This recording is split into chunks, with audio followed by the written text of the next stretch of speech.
मुंबई सहित पूरे महाराष्ट्र में आज आदिवासी जागतिक दिवस मनाया जा रहा है। इस मौके पर मुंबई के पालक मंत्री और पर्यावरण मंत्री आदित्य ठाकरे यहाँ उपस्थित थे। तस्वीरें देख पा रहे हैं कि आदिवासी लोग तमाम यहाँ मौजूद हैं, जो लगातार अपने आदिवासी जो उनकी पैतृक धरोहर होती है उसके तहत, उस परिधान के तहत नृत्य करते हुए दिखाई दे रहे हैं। इसी नृत्य के बीच में खुद आदित्य ठाकरे भी तमाम आदिवासी महिलाओं के साथ नृत्य करते हुए दिखाई दिए। लिहाजा आदित्य ठाकरे ने बताया कि आज जो है पूरे देश में आदिवासी जागतिक दिवस मनाया जा रहा है। उसी के उपलक्ष्य में आज तमाम आदिवासियों से उन्होंने संवाद किया।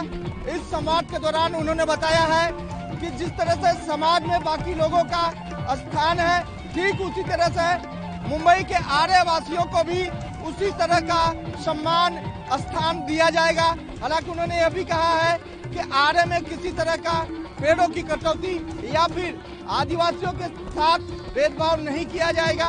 लिहाजा आदिवासियों को भी वही मूलभूत सुविधा मिलनी चाहिए जो अन्य नागरिकों को मिलती है।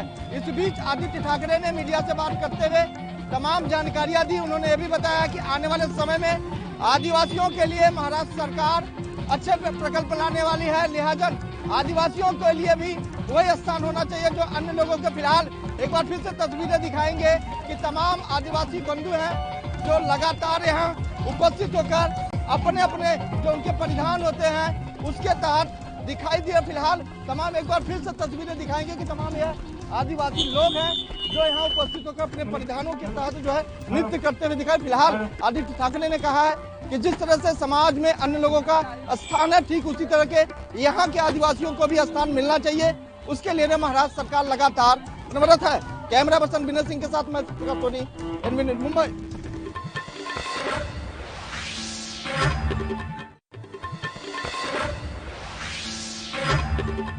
उत्तराखंड सरकार को कोविड-19 की 12 लाख वैक्सीन की डोज प्राप्त हो चुकी है और आगामी दिसंबर 2021 तक सरकार का दावा है कि 100% वैक्सीनेशन भी हो जाएगा।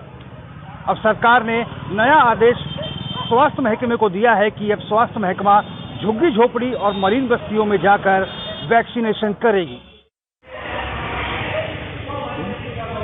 उत्तराखंड में टीकाकरण अभियान तेजी पकड़ता जा रहा है, जहां कल के दिन प्रदेश में 33,000 से ज्यादा लोगों का टीकाकरण किया गया और दिसंबर तक पूरे प्रदेश को कोविड वैक्सीन की पहली डोज लगाने का अभियान शुरू किया गया।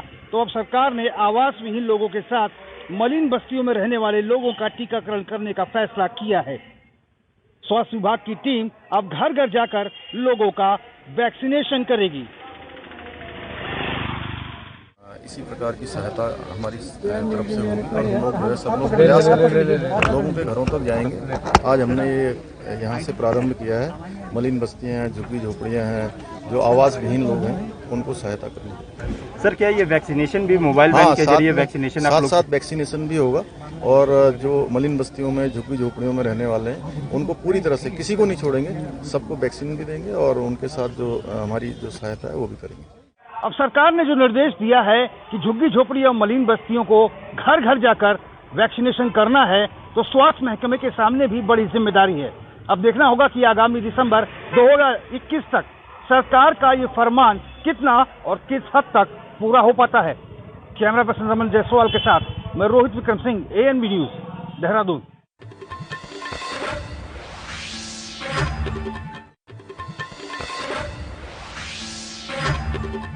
बच्चों में एंटीबॉडी जांच के लिए आज से इंदौर शहर में सीरो सर्वे चलाया जा रहा है, जिसके तहत अब छोटे बच्चों का सैंपलिंग का जांच किया जाएगा कि कितने बच्चों की बॉडी एंटीबॉडी बन चुकी है और कोरोना की तीसरी लहर जिस कदर छोटे बच्चों के लिए घातक बताई जा रही है, तो सीरो सर्वे के तहत अब यह पता लगाया जाएगा कि कितने बच्चों की जो एंटीबॉडी है वो इस कोरोना की तीसरी लड़ाई में कोरोना महामारी से लड़ने को लेकर तैयार है। और आज इसी को लेकर इंदौर में हालांकि आज इसकी शुरुआत हो चुकी है और लगभग 50 टीमों के साथ में अब शहर के अलग अलग हिस्सों में नगर निगम और आशा कार्यकर्ताओं की एक संयुक्त टीम, जिसमें स्वास्थ्य विभाग के भी अधिकारी होंगे और कॉलोनियों और रहवासी क्षेत्रों में जा कर वार्ड वाइज वहाँ पे सीरो सर्वे के तहत अब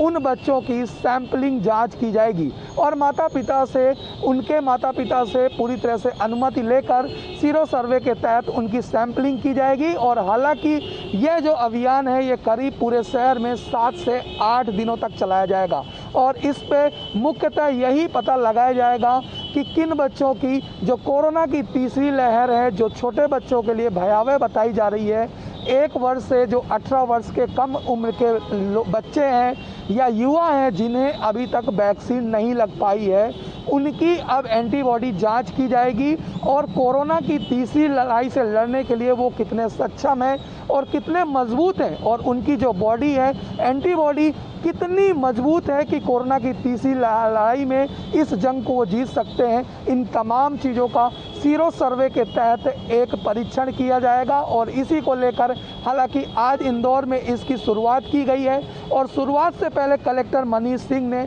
सभी स्वास्थ्य विभाग के कर्मचारियों, नगर निगम और आशा कार्यकर्ताओं जो लोग इस टीम में सम्मिलित होकर घरों घर जाकर वहां पर सीरो सर्वे के तहत सैंपलिंग करेंगे, उन्हें प्रशिक्षण देके आज से इसकी शुरुआत की गई है। एक बहुत इम्पोर्टेंट चीज़ है जिसमें कि शहर को हर समय सतर्क रहना जरूरी है, नगर निगम की टीम को।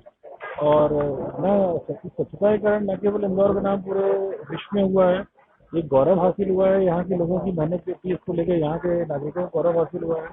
वहीं दूसरी ओर इन्वेस्टमेंट को लेकर के भी बहुत सारी कंपनीज आई हैं, पीथमपुर में, देवास में, अन्य जगहों पे इन्वेस्टमेंट बहुत आया है, इससे इस्लामी को भी बहुत फायदा मिला है। इसलिए स्वच्छता के जो लगे हुए एनजीओ की सलाह थी मेरी, बाकी ये मेरा क्षेत्राधिकार नहीं है, ये नगर निगम आयुक्त का क्षेत्राधिकार है कि किसको कहाँ लगाया जाए। पर मेरा सजेशन था कि सीरो सर्वे बहुत छोटा कार्य है, इसमें अगर आंगनबाड़ी कार्यकर्ता को भी साथ में लगा दें या एसडीएम ध्यान दे रहे हैं तो 2000 डेली हमारी टीमें यहाँ 11,000 सैंपल 10,000 सैंपल ले रही है, तो 2000 सैंपल लेना बहुत छोटा कार्य था। इसमें यथासंभव जो जरूरत पड़े या इमरजेंसी कुछ हो, अब जब कोविड का पीक था तब सब एनजीओ को हमने लगाया हुआ था। इस समय सब चीजें प्राथमिकता अलग हटके लोगों की जान बचाना और लोगों की सुरक्षा महत्वपूर्ण हो जाता है। अभी की परिस्थितियों में तो आंगनबाड़ी कार्यकर्ता से भी काम चल रहा है। एएनबी न्यूज के लिए कैमरा पर्सन अनिल चौधरी के साथ गणेश तिवारी।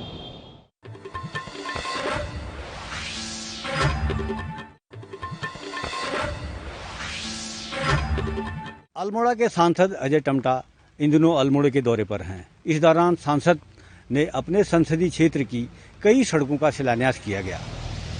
इस दौरान सांसद ने लोगों की जन समस्याएं सुनी। सांसद अजय टमटा ने कहा कि उनकी लोकसभा की चारों जनपदों में अल्मोड़ा, बागेश्वर, पिथौरागढ़, चंपावत में करीब 1200 सड़कों का इस वित्तीय वर्ष में बनाया जाना तय है। उन्होंने बताया कि उनकी लोकसभा में रिकॉर्ड तोड़ सड़कों का निर्माण हो रहा है। सांसद अजय टमटा ने बताया कि उनके घोषणा पत्र में भी कई सड़कें ऐसी थी जो उनकी घोषणा पत्र में थी और घोषणा पत्र के अनुसार वो सड़कें आज पूरे होने जा रही हैं, जिसमें टनकपुर से धारचूला ऑल वेदर रोड जैसी महत्वपूर्ण बॉर्डर रोड का निर्माण भी अब शुरू हो गया है, जो जल्द ही पूरा हो जाएगा। मैं हरीश भंडारी, एएनबी न्यूज़ के लिए अल्मोड़ा से।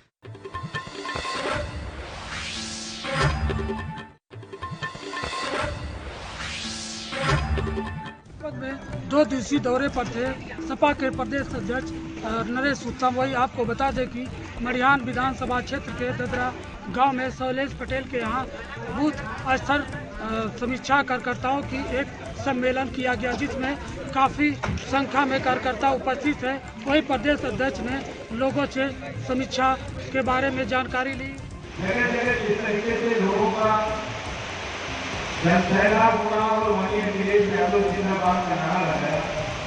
समाजवादी पार्टी को जिंदाबाद के नारे से प्रोत्साहित किया। मैं उन सभी साथियों का, महिलाओं का, बहनों का हृदय से धन्यवाद देता हूँ। 2022 चुनाव के संबंध में कार्यकर्ताओं द्वारा समीक्षा में भाग लिया गया। मिर्जापुर से एएनबी न्यूज संवाददाता राम कुमार कई।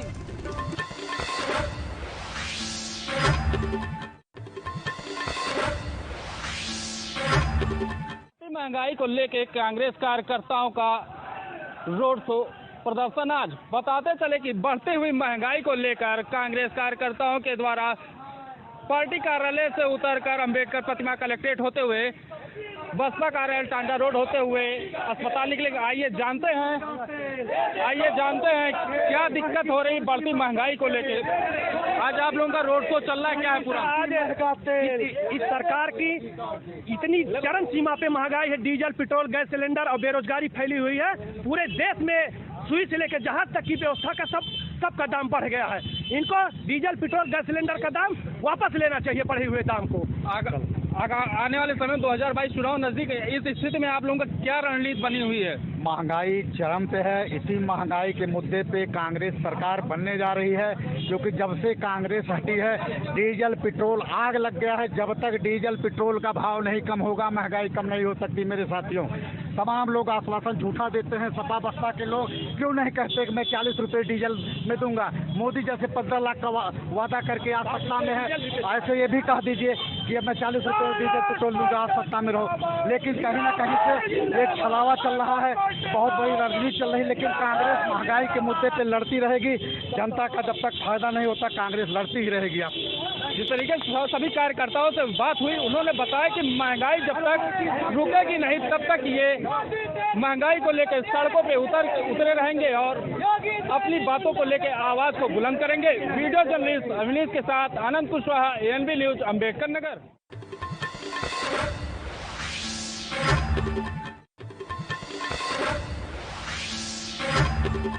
बिजनौर के नेटौर मुख्य चौराहे पर कांग्रेस कार्यकर्ताओं ने रैली निकाली, जिसमें नारे लगाए गद्दी छोड़ने के, बीजेपी के खिलाफ। भ्रष्टाचार, महंगाई और सभी चीज़ों को देखते हुए जगह जगह प्रदर्शन हो रहा है। आज नेटौर में मुख्य मार्गों पर कांग्रेस कार्यकर्ताओं ने अमीर गरीब, व्यापारी हो, छात्र छात्राएं हो, सभी इस समय ग्रस्त हैं। जिस सरकार से भाजपा से शिक्षा छुड़ाना है और कांग्रेस को आगे लाना है, राहुल जी ने, सोनिया जी ने, प्रियंका जी को आगे लाना है। सभी का साथ और सभी का विकास और एक मतलब पूरे प्रदेश में संदेश भी पहुंचाना है। जिस तरह से 1947 में अंग्रेजों से हमारे देश को आज़ाद किया गया था और हम भाजपा से आज़ाद होना चाहते हैं और इस बार कांग्रेस सरकार लाना चाहते हैं। धन्यवाद। ANB न्यूज से गुड्डू भारती, बिजनौर।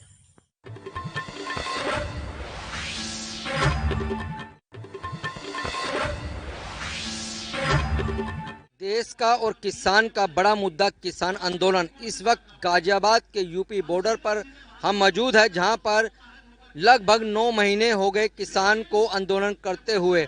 आज हमने कृषि कानून के बारे में कई किसानों से यहाँ पे बात करी। उनका एक ही कहना है, जब तक सरकार अपने यह कानून वापस नहीं लेगी तब तक हम यहाँ से हिलने वाले नहीं हैं। मैं यही कहना चाह रहा हूँ कि जैसा मैंने कहा, मैं सागर बुंदेलखंड से आया हूँ जो पिछड़ा इलाका है। तो मोदी जी आप कहते थे डिजिटल इंडिया, मोदी जी मैं डिजिटल, आपके डिजिटल इंडिया की वजह से आज दिल्ली यहाँ गाजियाबाद बॉर्डर पर नहीं आया हूँ किसान समर्थन में, आंदोलन में। मैं आपको बता देना चाहता हूँ कि इस देश में इतना आक्रोश फैल गया है और इस देश का सबसे पिछड़ा इलाका जो हमारा बुंदेलखंड है मध्य प्रदेश में, जो सूखे से ग्रसित रहता है, आज मैं वहां से बिलोंग करता हूं और यहाँ देश की राजधानी में आ गया हूं। तो आप समझ जाइए कि इस देश का किसान समझ चुका है। गाजियाबाद से कैमरा पर्सन सोनू के संग मैं परवीन अरोड़ा, ANB न्यूज के लिए।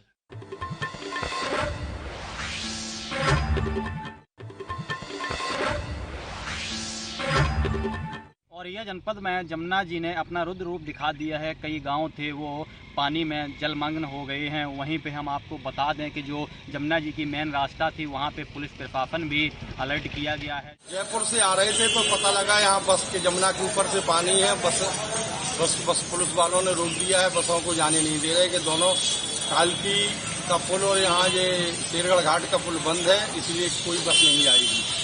हम लोग 1 घंटा से करीब यहाँ परेशान है, खड़े हैं। सुबह जो है 5:30, हाँ सुबह खड़े, बाथरूम वगैरह सब फ्रेश होने का समय है, नहीं जा पा रहे। क्योंकि आने जाने वाले जो बड़े ओवरलोड वाहन हैं उन पे भी रोक लगा दी गई है। शिवम पाल, ANB न्यूज।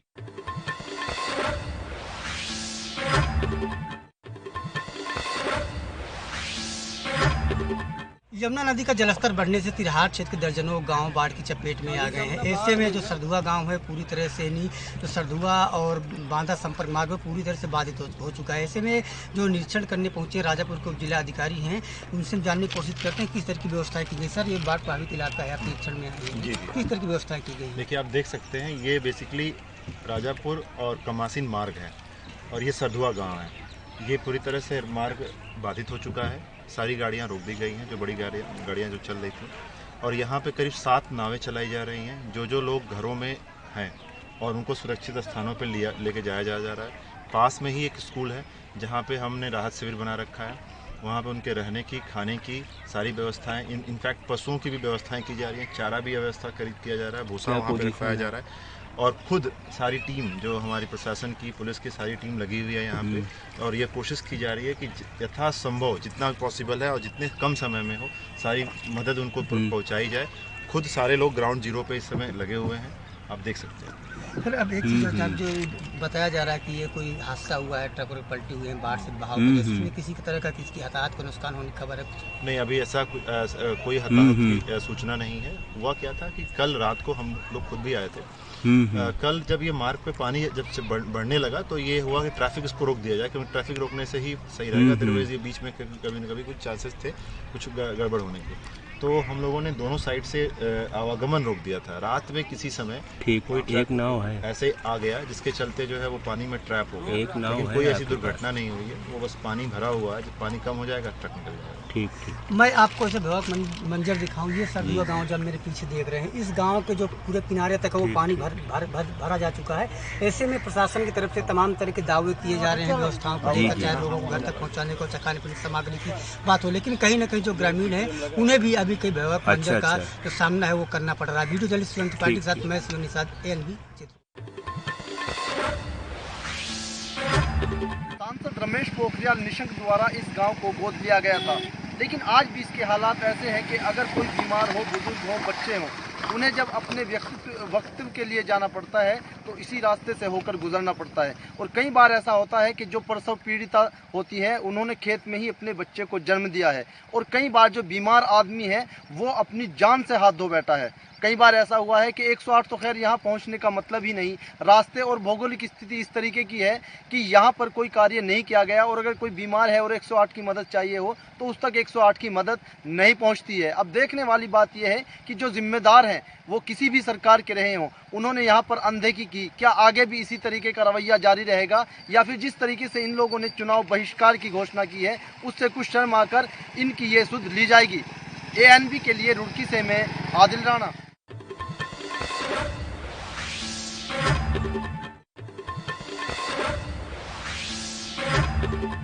नगरी अयोध्या में आज हमारे साथ कुछ ग्रामीण लोग मौजूद हैं जो कि इनके अकाउंट से काफी पैसे जो है कट गए हैं। किसी का 59,000 तो किसी का 10,000 तो किसी का 17,000। आपको बताते चले कि ये पूरा मामला जो है बड़ौदा यूपी बैंक शाखा रौनाही का है। जब इस संबंध में मैनेजर से बात किया गया तो उन्होंने बताया जिस तरीके से अब लोग थंब लगा देते हैं। अभी ऐसा वाक्य सामने आया था कि LED बल्ब बेचने आया था, उसके थंब को स्कैन कर लिया गया, उससे भी काफी लोगों की समस्याएं आई और उसके अकाउंट से पैसे भी निकाल लिए गए। ऐसी समस्या सोहावल तहसील क्षेत्र के कपासी ग्राम सभा से देखने को मिली है, जहां पर 5 से 6 लोगों के अकाउंट के पैसे कट गए हैं। वो लोग हमारे साथ मौजूद हैं, उनसे हम बात करने की कोशिश करेंगे कि उनके अकाउंट से कितने पैसे कटे और कैसे उनको जानकारी हुई। दादाजी, आपके अकाउंट में कितना पैसा कटा? 65,000 रुपया। तो आपको कैसे जानकारी हुई? मैंने पैसा निकालने के 10,000 पड़ा, उसने कहा तुम्हारे खाते में 6,000 है, उन्हें वापस कर दिया, तब हमें पता चला। क्या आश्वासन मिला? आप यहाँ पर आए तो एप्लीकेशन दो, एप्लीकेशन दिया। तो देखिए किस तरीके से ये लोग एप्लीकेशन भी दिए, इनको आश्वासन मिला है कि इनके अकाउंट में जो पैसे कटे हैं उसको जांच करा करके जो है इनके अकाउंट में भेजे जाएंगे। लेकिन ये कितना साबित होता है ये देखने वाली बात है। और भी लोग हैं जो और भी उनके अकाउंट से पैसे कटे हैं, उनसे भी बात करने के लिए पूरी कोशिश करेंगे। कितने आपके अकाउंट से कितने पैसे कटे, आपको कैसे जानकारी हुई, क्या आश्वासन मिला? सर, हमारे अकाउंट से 10,000 रुपये कटे। हमको जब हमने अपनी कॉपी प्रिंट कराई तो हमें पता चला कि हमारे अकाउंट से 10,000 रुपये थे। तो हम अपनी शाखा में आके यहाँ मैम ने कहा कि जाओ FIR करवाओ एप्लीकेशन को, तो हमने वो कार्रवाई। तो देखिए किस तरीके से यहाँ पर लोगों के अकाउंट से पैसे कट जा रहे हैं। जब लोगों के पैसे बैंक में सुरक्षित नहीं है तो आखिरकार कैसे सुरक्षित हो सकते हैं। वीडियो पर्सन शैलेंद्र सिंह के साथ Gaurav Mishra, NB news channel, Ayodhya.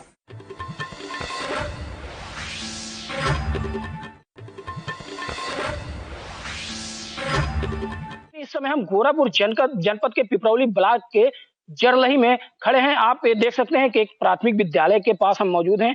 यहाँ आप देखिए पूरी तरीके से विद्यालय जो है वो पानी में डूबा हुआ है।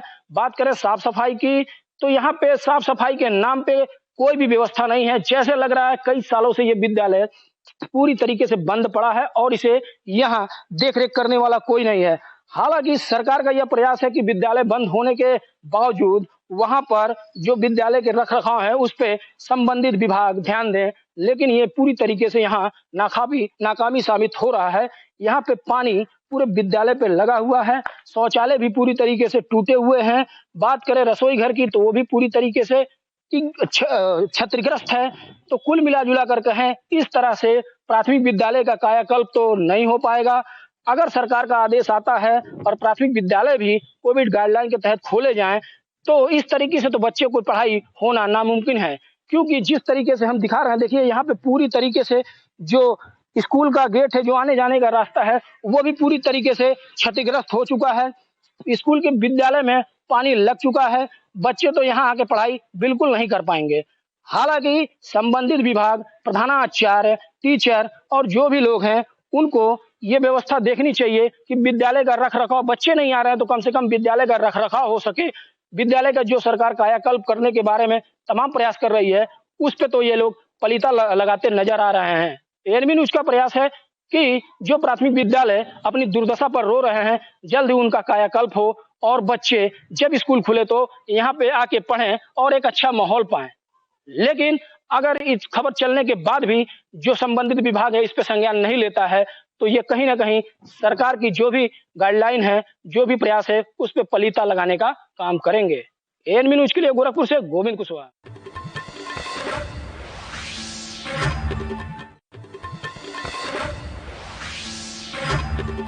प्रदेश सरकार जहां एक तरफ भ्रष्टाचार मुक्त उत्तर प्रदेश बनाने का दावा कर रही है, तो वहीं सरकार के ही नुमाइंदों की मिली भगत से बस्ती जनपद के हरैया तहसील में महिला बेड जो 100 बेड का है बना, यहाँ पर लोगों को नौकरी लगाने के नाम पर लोगों के द्वारा वसूली की जाती है, गरीबों को शोषण किया जाता है।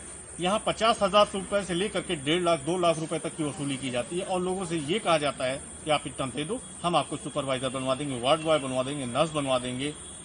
जिससे कई लोग इस दलाली के चंगुल में फंस चुके हैं और वो खुल करके सामने नहीं आना चाहते हैं।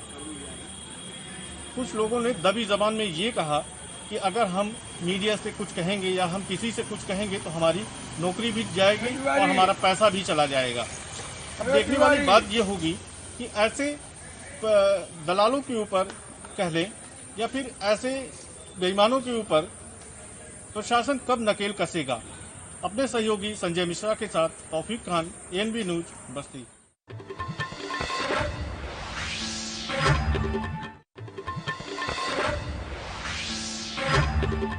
देवरिया जिले के रुद्रपुर तहसील के लक्ष्मीपुर गांव में एक गरीब परिवार अपनी जमीन बचाने के लिए लगातार कचहरी से लेकर अधिकारियों के दफ्तरों का चक्कर लगा रहा है, लेकिन उसे न्याय मिलते नहीं दिख रहा है।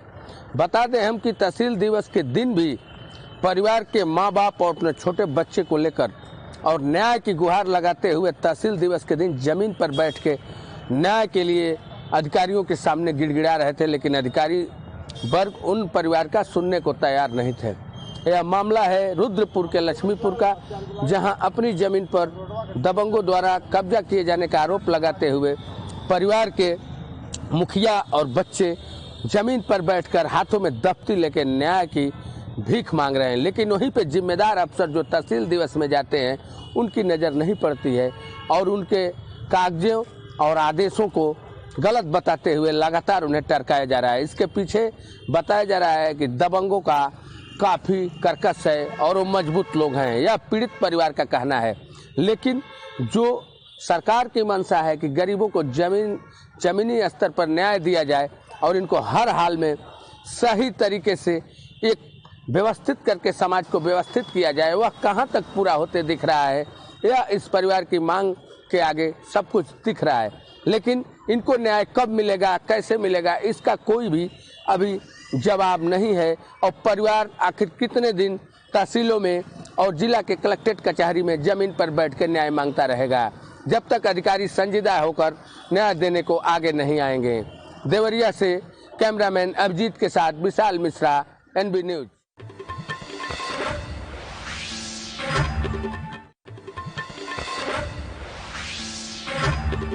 प्रदेश के जनपद कासगंज में कांवड़ियों के साथ एक बड़ा हादसा हो गया।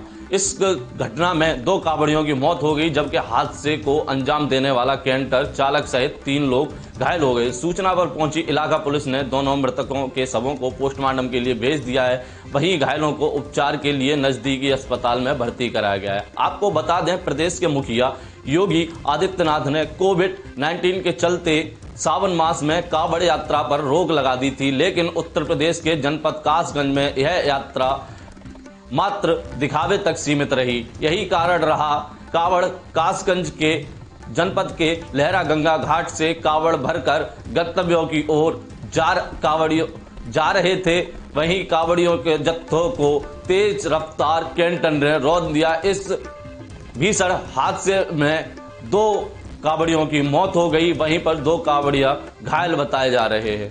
कांवड़ियों ने कैंटर चालक की पिटाई जमकर की, वहीं पर 3 कांवड़ियों सहित पिटाई से घायल चालक को भी उपचार के लिए नजदीकी अस्पताल में भर्ती कराया गया है। आपको बता दें, हादसे के शिकार हुए कांवड़िया जनपद फिरोजाबाद के थाना जसराना क्षेत्र के गांव नंगला धनी के रहने वाले 21 वर्षीय विक्रांत अपने दोस्त 38 वर्षीय सुनील, शैलेश और किशन और गौरी के साथ कांवड़ लेकर फिरोजाबाद से सोरों आए थे और सभी लोग सोरों से कांवड़ में गंगाजल भरकर रात्रि में फिरोजाबाद के लिए जा रहे थे।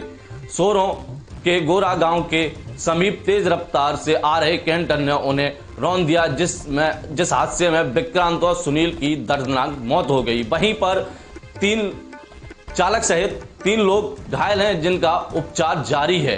कासगंज से ANB न्यूज के लिए मैं अतुल यादव।